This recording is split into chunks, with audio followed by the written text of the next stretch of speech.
नमस्कार, मैं हूं आदित्य सिंह और आप देख रहे हैं newsviews360.com। खबरें अलग अंदाज में। इस वक्त मैं हूं डोडी पर, यानी कि पिछले सोमवार का वादा आपसे अभी भी हमें याद है। पिछले सोमवार आपको भव्य दर्शन कराए थे भगवान शिवलिंग के सबसे बड़ा दर्शन, जो भारत का सबसे बड़ा शिवलिंग है, जो कि भोजपुर में है। और आपसे वादा किए थे कि हम आपको हर सोमवार को, सावन के हर सोमवार पे एक नए स्थान पर विजिट कराएंगे, वहाँ पर ले जाएंगे, उसका इतिहास, उसकी ज्योग्राफी, हर चीज़ आपको बताएंगे। इसी क्रम में हमने ठाना कि हम आपको उज्जैन लेके जाएंगे, जहाँ पर हर साल सावन के इस महीने में लाखों करोड़ों श्रद्धालु देश से ही नहीं बल्कि दुनिया से आते हैं भगवान महाकालेश्वर के भव्य दर्शन के लिए। इस क्रम में हम आधा सफ़र तय कर चुके हैं और आधा सफ़र तय करने के बाद इस समय हम डोडी पहुंचे हुए हैं, इस रेस्टोरेंट में, जो कि सरकार की तरफ से बहुत बढ़िया आयोजन किया जाता है श्रद्धालुओं के लिए। यहाँ पर सस्ता खाना, टिकाऊ खाना अवेलेबल होता है। तो कुछ ही देर में हम लोग उज्जैन में, तब तक के लिए बने रहिए हमारे साथ। धन्यवाद।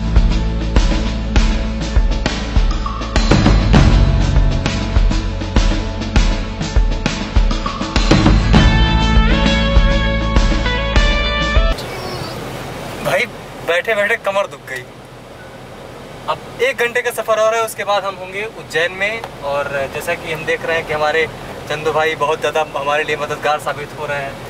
जब कहते हैं गाड़ी रोक देते हैं, जब कहते हैं तो तेज़ चला लेते हैं। जहाँ कुछ काम की चीज़ दिखती है वहाँ पर गाड़ी रोकते हैं, हमसे रिकॉर्ड करवाते हैं, जैसे ही कोई काम की चीज़ें आप तक पहुँच सके।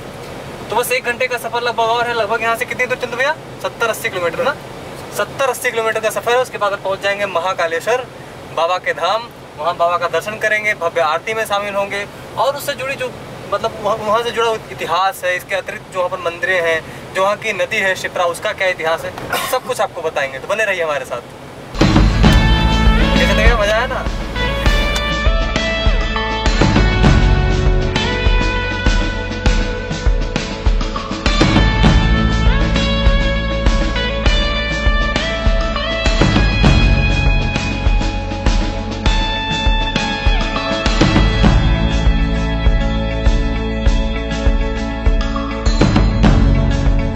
भारत की दूसरी काशी कहे जाने वाला शिप्रा नदी के तट पर स्थित हजारों वर्षों से पहले बसा ये शहर और कोई नहीं, धार्मिक नगरी उज्जैन के नाम से जाना जाता है। भक्तों की नगरी उज्जैन यहाँ के मंदिरों की वजह से प्रचलित है। सावन के अनूठे पर्व में यहाँ एक अलग ही रौनक देखने को मिलती है। हजारों मीलों दूर से लोग सिर्फ बाबा महाकाल के भव्य दर्शन के लिए आते हैं। अनंत शिव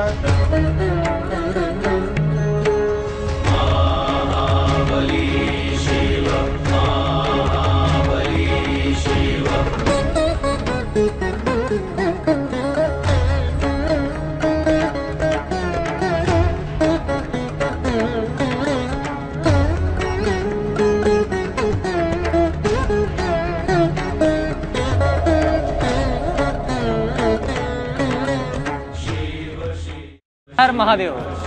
महाकालेश्वर के धाम उज्जैन में आप सभी का स्वागत है। मैं आदित्य सिंह, newsviews360 आपका स्वागत एवं अभिनंदन करता हूं। इस सावन जैसा कि आप लोगों से वादा किया गया था, हम हर मंदिर कवर कर रहे हैं। तो उज्जैन आ चुके हैं, आप लोगों के आशीर्वाद से, महाकाल की कृपा से हम उज्जैन आ चुके हैं। और आने के बाद यहाँ पर बहुत सारी खास चीज़ें हैं जो आपको दिखाई जा सकती हैं। लेकिन उज्जैन में कुछ ऐसी चीज़ें हैं जिनकी अपनी परंपरा है, अपनी एक मान्यता है। उसमें से एक है महाकालेश्वर। जी हाँ, इस वक्त हम हैं, हमारी टीम है महाकालेश्वर के प्रांगण में, जहाँ पर भक्तों की भीड़, यहाँ की भव्यता आप देख सकते हैं। तो यहाँ पर जो भी कुछ दिखाने लायक है हम आप तक पहुँचाते रहेंगे। तब तक के लिए बने रहिए हमारे साथ। धन्यवाद।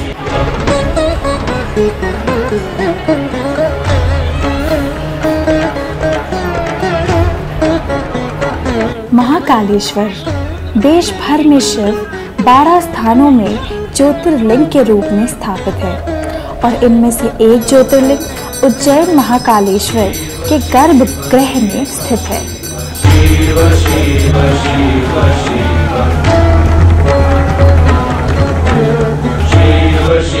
काल के 2 अर्थ होते हैं, पहला समय और दूसरा अंधेरा।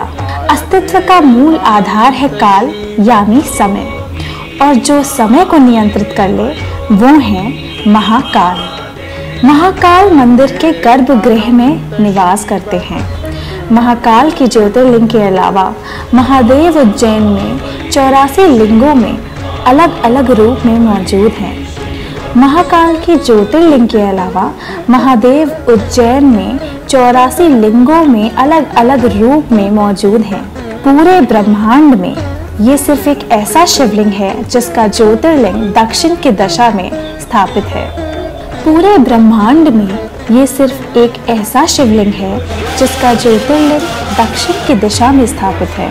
काल को जिसने बस में कर रखा है वो है महाकाल, और इन्हीं महाकाल को प्रसन्न करने के लिए भक्त अलग अलग तरीकों से आराधना करते हैं। गर्भगृह के बाहर नंदी की प्रतिमा रखी हुई है, जिनके कानों में अपनी मनोकामना कहने का प्रचलन सदियों से चला आ रहा है। ऐसा माना जाता है कि नंदी आपकी मनोकामना सीधे शिव तक पहुंचाते हैं, और इन्हीं सब पूजा आराधना के बीच सदियों से विराजमान है महाकाल।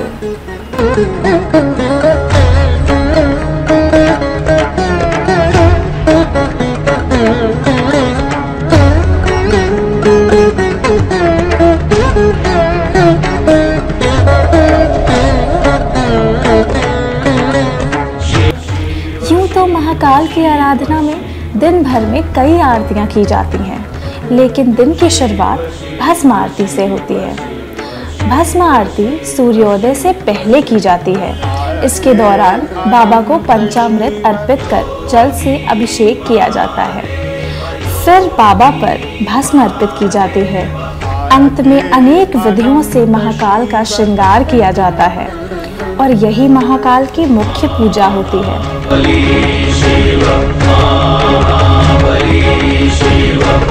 नीलकंठ महादेव की, महाकाल बाबा की, मैया की, गणपति महाराज की, महाकाल बाबा की, ईश्वर की, तेरी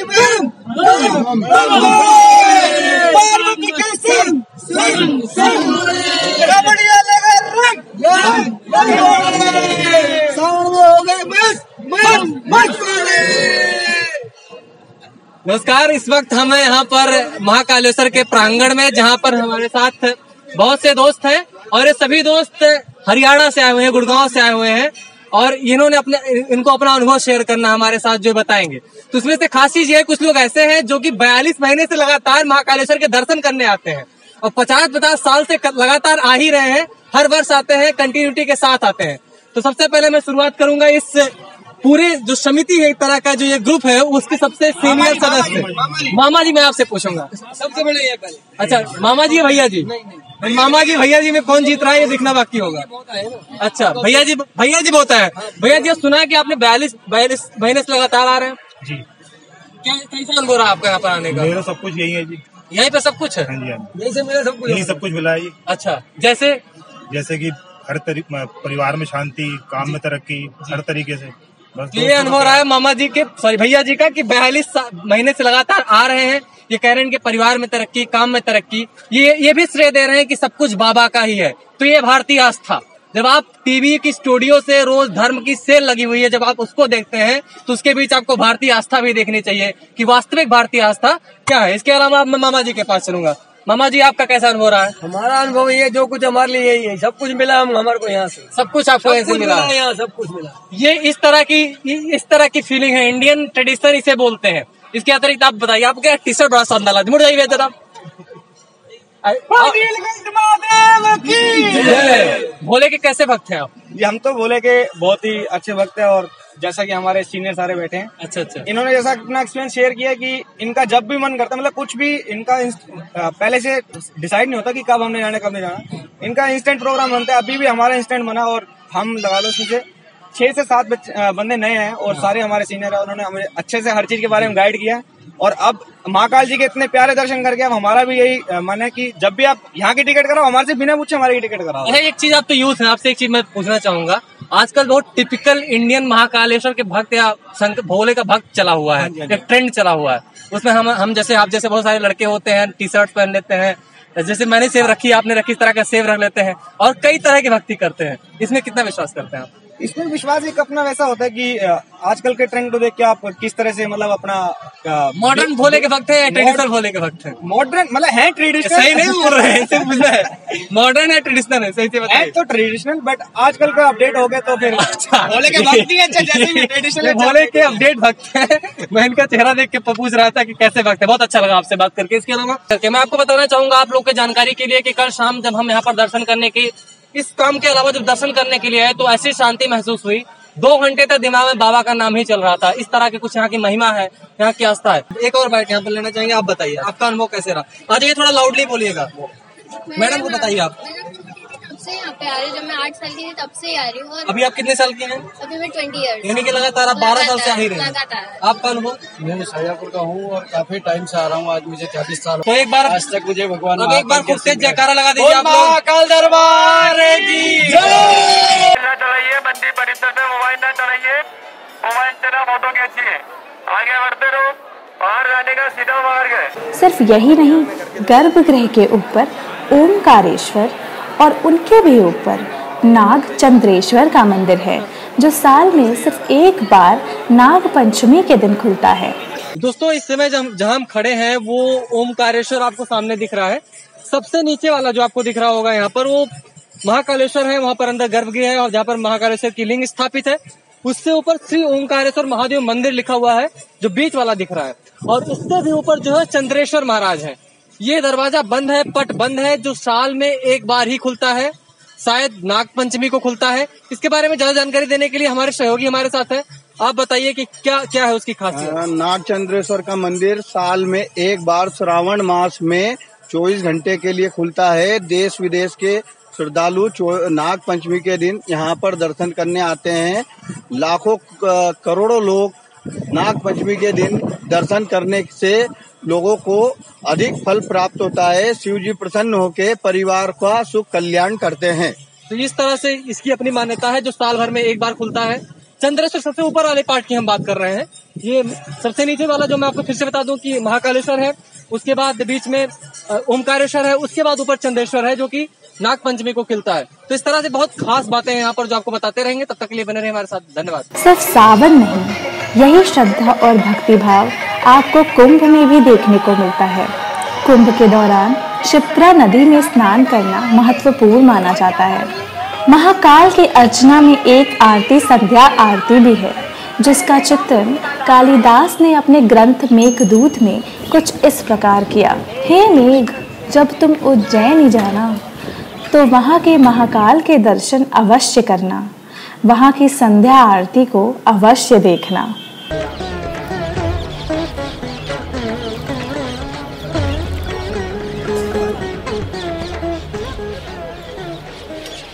कुंभ का मतलब होता है कलश। वो कलश क्यों कहा जाता है कुंभ का? ये मैथोलॉजिकल एक तरह से कह सकते हैं कि जो धार्मिक नाम है या जो पुराणों में नाम है, कलश को कुंभ से बना हुआ है, कलश से बना हुआ है। दरअसल बात तब की है जब समुद्र मंथन हुआ और अमृत को लेकर के जाया जा रहा था। जो वहाँ से अमृत निकला था समुद्र से, उसको लेकर के जब देवतागढ़ जा रहे थे तो उसकी कुछ बूंदें पृथ्वी के किन्हीं 4 स्थानों पर गिर गई थी, जो इस प्रकार से हैं: नासिक, उज्जैन, प्रयाग और हरिद्वार। जिसमें से उज्जैन की क्षिप्रा नदी है, यहाँ पर जो बगल से निकलती है, इसी नदी पे हर 12 साल का महाकुंभ मनाया जाता है, जिसमें करोड़ों की संख्या में लोग आते हैं। इसके अतिरिक्त मैं आपको बता रहा हूँ, मैं सुबह से कल से यहाँ पर हूँ उज्जैन में। उज्जैन के तमाम जगहों पर मैं घूमा, महाकालेश्वर में भी रहा, लेकिन यहाँ पर जो सुकून है, जो एक तरह की हवा है, वो अपने में बहुत ठंडक देती है। और इसके बारे में जितनी आगे जानकारी मिल पाएगी मैं आपको दूंगा। इसके अतिरिक्त मैं आपको बताऊं किसी घाट पे अभी कुछ ही देर बाद संध्या आरती होगी, जिसका एक अद्भुत नज़ारा होगा जो आप देखेंगे। सदियों से इसी प्रकार ये नगरी भक्तों को अपनी ओर आकर्षित करती आ रही है और सदियों से भक्तों को उनकी मुक्ति का मार्ग प्रशस्त करते हुए विराजमान हैं कालों के काल महाकाल।